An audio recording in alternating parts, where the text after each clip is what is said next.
Hello friends, जय माँ बगला जयंदा सिंह। देखिए कितनी मस्त बारिश हो रही है।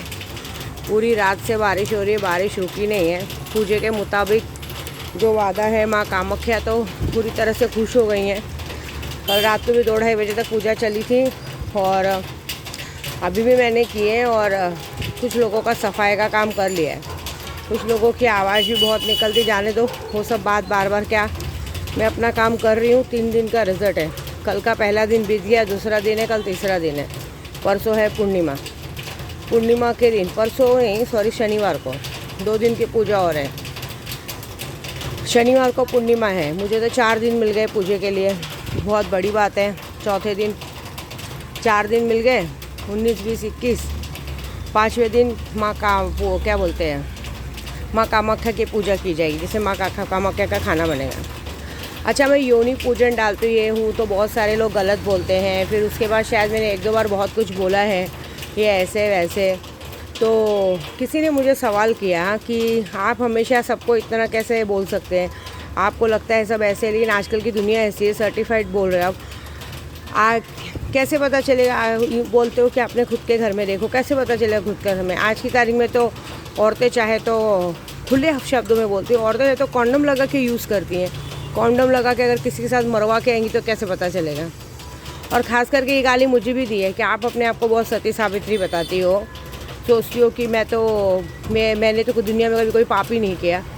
तो मैंने कब बोला कि मैंने कोई पाप नहीं किया? भाई मैंने किया है ना। शादीशुदा होने के बाद, पति से तलाक लेने के बाद मैंने दूसरी शादी की, दूसरे पति के साथ तो हूँ ना।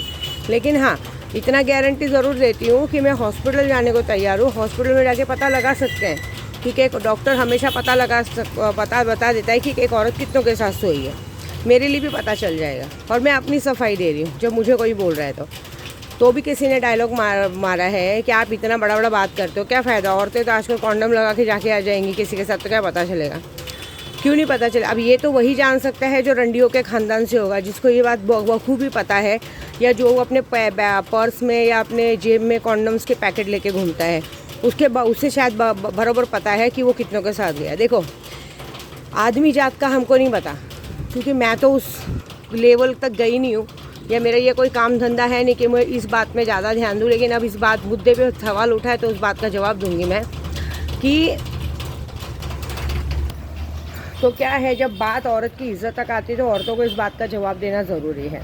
ख़ास करके मेरी बात तक आई तो मैं तो दूंगी कि भाई पहली बात तो मुझे तो शायद आज तक ये सब चीज़ों की ज़रूरत नहीं पड़ी है ना।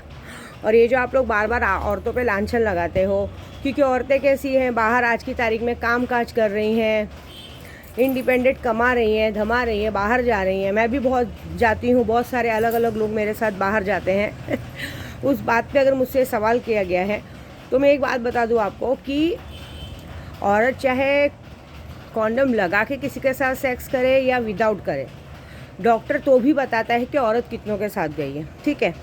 और जब विद्या देवी पर बात आएगी ना, तो जिसको भी शौक़ है, मैं अपनी बात बता रही, दूसरों का बात नहीं करती, अपनी बात बताती हूँ, बिंदास मुझे हॉस्पिटल ले जाना या हॉस्पिटल से डॉक्टर को लेके आना, तो खुद ब खुद बता देंगे। क्योंकि मैं माँ काली की पूजा हूँ। और कोई जादू तंत्र मंत्र, कि चाहे कोई कितना भी जादू तंत्र मंत्र करवा ले, जाके डॉक्टर के पास सिलाई करवा ले, तो भी वो कभी भी ये बात नहीं झुठला सकती। कोई भी औरत हो, मैं हूँ चाहे कोई भी औरत हो, एक औरत कभी नहीं झुठला सकती कि उसने कितने बच्चे पैदा किए हैं, कितने बच्चे गिराए हैं, या कितनों के साथ वो सोई है, ठीक है। जब मुझ तक बात आई है तो, क्योंकि ये बात इसलिए मुझ तक आई है कि भाई मैं अलग अलग लोगों के साथ, मेरे साथ हर बार एक अलग अलग ड्राइवर्स मेरे साथ यात्रा पे जाते हैं, लेकिन सब मुझे अपनी माँ बहन मानते हैं। लेकिन अगर ये बात मुझ तक आई है तो ये बात मुझ तक आने पे मैं सीता माँ नहीं हूँ कि जो मैं अग्नि परीक्षा दूंगी। मैं डायरेक्टली जब जो मुझसे सवाल करेगा, उस सवाल के जवाब पे पहले मैं उस पर बाकायदा कानूनी केस करूँगी, कानूनी केस करके सामने लोगों को खड़ा करूँगी और फिर करूँगी, क्योंकि मैं झूठी नहीं हूँ, ठीक है ना।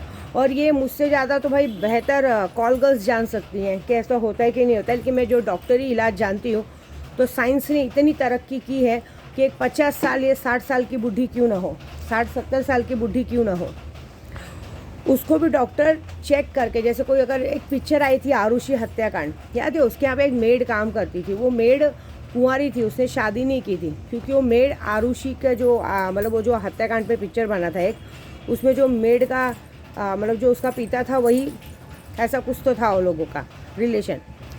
तो जो आरुषि हत्याकांड में मतलब ऐसा था कि उस लेडीज़ का कि कुछ बहुत उम्र की थी, 60-70 साल की, लेकिन जब डॉक्टर ने उसको चेक किया, जो कि कितने साल की थी, जब डॉक्टर ने उसको चेक किया तो डॉक्टर ने उसको चेक करके ये बताया कि ये कुंवारी नहीं है, ये कुंवारी नहीं है, ये ऑलरेडी बहुत बार इसने मतलब इसने अपनी लिमिट पार की, इसने बहुत बार आदमी के साथ सेक्स किया है, उसके बाद ये बच्चे भी पैदा कर चुकी है, ये एक बच्चे की माँ हो चुकी है। सोचो 60 साल की औरत का ऐसा हो सकता। तो आज की तारीख में मैं एक बात बता दूँ, चाहे औरत 20 साल की हो, चाहे औरत 80 साल की हो, एक डॉक्टर के पास जब उसका पूरा मुआयना सर से पाँव तक जब उसका टेस्ट होता है तो ये पता चल जाता है। तो विद्या देवी को इस बात का सर्टिफिकेट देने की ज़रूरत नहीं है। जिस दिन जिसको सर्टिफिकेट देना रहेगा ना, मैं सामने से बोल रही हूँ कि तुम सब लोग ना रंडियों के ख़ानदान के, तुम्हारे घर में खुद रंडियाँ पलती हैं, है ना, तुम्हारे घर में खुद की रंडियाँ जाती हैं, शायद तुमसे बहाना मार के कि हम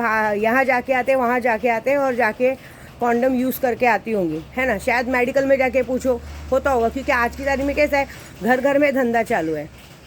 घर घर में औरतें जाती हैं किटी पार्टी के नाम पे, फ्रेंडशिप के नाम पे, है ना, बीसी के नाम पे, बीसी चलाती, बीसी के नाम पे जा रही हैं, काम के नाम पे जाती हैं और जाके क्या करवा के आती वो देखो। पहले अपना घर देखो, दूसरों को मत बोलो। और विद्या देवी को बोलने से पहले तोल के बोलो, क्योंकि विद्या देवी इतनी गंदी है ना कि नंगा खड़ी होने में और सामने को नंगे करने में ज़रा भी फ़र्क नहीं लगेगा। ऐसा ना हो कि मैं तो डॉक्टरी टेस्ट करवा के खड़ा कर दूंगी, लेकिन उसके बाद तुमको जब 7 साल की सज़ा दिलाऊंगी ना, वो बहुत बड़ी हो जाएगा। सिर्फ 7 साल की सज़ा नहीं दिलाऊंगी, ऐसा नहीं हो कि तुम्हारी माँ बहनों का टेस्ट हो जाए। और टेस्ट क्या करवाने का, ये वही बंदा बोल सकता है जिसके घर में ये सारे कांड होते हैं, जिसके घर में ये सारे कांड हो चुके हैं और कांड होते हैं, वही दूसरे को रंडी और छिनाल बोलते हैं, क्योंकि उनकी खुद की माँ बहनें रंडी और छिनाल रहती हैं ना। उनकी खुद की माँ बहनें रंडी और छिनाल बन के पता नहीं किसने भड़वों के साथ सो के ऐसे भड़वों को पैदा कर दी। इसके लिए वो भड़वे अब जानते हैं कि हमारी माँ ने 10 भड़वों के साथ सो के हमें पैदा किया है, हम भड़वे चोदी के औलाद हैं, इसके लिए। तभी तो हमेशा जब देखो ना, कहीं पे कहीं किसी भी औरत पे लांछन लगा देना, किसी भी औरत पे गंदी नज़र डाल देना, है ना, माँ बहन की नज़र से नहीं देखना। एक औरत ने अगर प्यार से बात कर लिया तुमसे घूम के, तो समझ लिया कि बस चलो पट गई, ऐसा ये सोच लेना। कोई भी आज की तारीख में तो छोटी उम्र, आज की तारीख में तो छोटी छोटी उम्र के लोग, आज के लोगों को सबको पसंद आ रहे हैं, है ना। तो वो सब करना मतलब अभी का चलन कैसा चलता है, कितने लोग क्या चिढ़ाते हैं, आजकल के लड़के को भाभियाँ चलती, लेकिन आजकल के अंकल लोग को भी लड़कियाँ चलती हैं, ऐसा होता है। जो ये सब बातें जो चल रही ना, माहौल गंदा है। सबसे पहले मैं बोलूँगी सरकार को कि ये इंस्टाग्राम ये सब बंद करो, इंस्टाग्राम बंद करो, ये फेसबुक पे जो गंदी वीडियो मोबाइल का बंद करो। मतलब जिस फेसबुक पे एक औरतें अपने कपड़े उतार के नंगी होके अपनी वीडियो अपलोड कर रही हैं, तो जो बच्चे अगर ये सब देखेंगे, बड़े जब ये सब देखेंगे तो दिमाग में हटशंड आता है। तभी आए दिन आजकल रेप हो रहा है, ये हो रहा है। और एक तो पहले तो लड़कियों के साथ रेप हो रहा है, उस मुद्दे पे हमारी सरकार ने बात नहीं की। ड्रग्स का बाजार दिन दहाड़े बिक रहा है, उस बात में नहीं किया। बारिश भी शुरू हो गई है, लेकिन एक औरत अगर यात्रा पे अकेले आ रही है, जा रही है, और अगर ऐसा बात करे तो मुझ पर सवाल उठता है। पहली बात तो मैंने कभी किसी पे बात का सवाल उठाया नहीं है, ठीक है ना। मैंने ये जो बात कही है वो बात इसलिए कही है कि जब इंसान मुझे गाली देता है, अभी समझो अगर आप मुझे, कितने लोग मुझसे पूजा पाठ का काम कराएंगे और मुझे कितने बोलेंगे अरे तू तो मोटी है, तू तो रंडी है, ऐसा बोलेंगे, तो मुझे उस बात का जवाब देना है। क्यों? कि तेरी माँ रंडी थी या तेरी माँ छिनाल है, कि तेरे को सारी औरतें रंडी और छिनाल दिखती। क्योंकि देखो, जो जिसको आईना सामने रहता है, जो जैसा रहता है वैसे ही सबको समझता है। बस इस बात का जवाब देना जानती हूँ। अब इस बात का जवाब आप दो, क्या आप लोग जब किसी भी, मुझे छोड़ो, अपने खुद की घर की औरत को भी रंडिया छिनाल गाली देते हो, तो इसका मतलब ये समझ में आता है कि आपको ये बात पता है कि आपकी माँ ने अपनी जवानी में बहुत सारे यार रखे थे, उस यार के चक्कर में उस यारों का नतीजा आप हो, इसके लिए आप दूसरों की माँ बहनों को रंडी और छिनाल बोलते हैं, है ना। ये बात एक्सेप्ट कीजिए, ठीक है।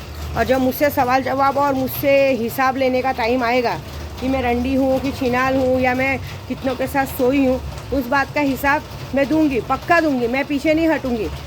ये कलयुग है, मैं दूंगी, लेकिन उसके बाद उस चीज़ के लिए तैयार रहना जो आगे तुम्हें भुगतना पड़ेगा, ठीक है। कहीं ऐसा ना हो कि मेरा डीएनए करवाने के बाद, कहीं ऐसा नहीं हो कि डॉक्टर तुम्हारा ही डीएनए करवा दे, तुम्हारा ही मेन पार्ट काट के नींबू मिर्ची लटका के पुलिस स्टेशन की मेन दरवाजे पे लटका दे कि भड़वे तेरे को बड़ा गांड में शौक है दूसरों की औरतों की छूत में झांकने का, तेरा ही काट के हटाती हूँ। ये बात ना हो जाए, ठीक है।